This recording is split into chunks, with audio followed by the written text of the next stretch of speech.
अस्सलाम वालेकुम व्यूअर्स, सजावल फूड में खुश आमदीद। आज हम बना रहे हैं बनाना शेक, जो कि बहुत ही मज़े का बनता है। बनाना शेक बनाने के लिए मैं ले रहा हूँ इसमें शहद 1 चम्मच, 8 से 10 अदद बादाम। इसको 4 घंटे के लिए पानी में भिगो के इसके छिलके उतार लिए हैं। और खजूर 4 अदद। बनाना हम इसमें लेंगे 4 अदद। और 1 गिलास दूध हम इसमें शामिल करेंगे। तो चलें इसको शुरू करते हैं। बनाना शेक बनाने के लिए मैं ब्लेंडर में सबसे पहले बादाम डालूँगा। उसके बाद इसमें खजूर 4 अदद शामिल कर देंगे। बनाना इसमें शामिल कर देंगे।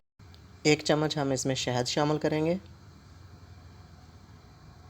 ये बहुत ही ज़बरदस्त शेक तैयार होता है। और इसमें हम शामिल करेंगे शुगर हस्बे ज़रूरत। 2 चम्मच मैंने इसमें शुगर के शामिल किए हैं। व्यूअर्स, दूध हम इसमें आधा दूध शामिल करेंगे, सारा दूध हम इसमें नहीं मिलाना। और इसको अच्छी तरह हमने ब्लेंड कर लेना है। जी व्यूअर्स, थोड़ी देर के लिए हमने इसको ब्लेंड किया है। अब मज़ीद दूध हम इसमें शामिल कर देंगे जो बचा हुआ था। जी तो व्यूअर्स, बनाना शेक बहुत ही बेहतरीन तैयार हो चुका है। फाइनली हम इसको गार्निश कर लेंगे। उम्मीद है आपको हमारी वीडियो ज़रूर पसंद आई होगी। आप मेरी वीडियोज़ को लाइक कीजिए, शेयर कीजिए और हमारे चैनल को ज़रूर सब्सक्राइब कीजिए। अल्लाह हाफिज़।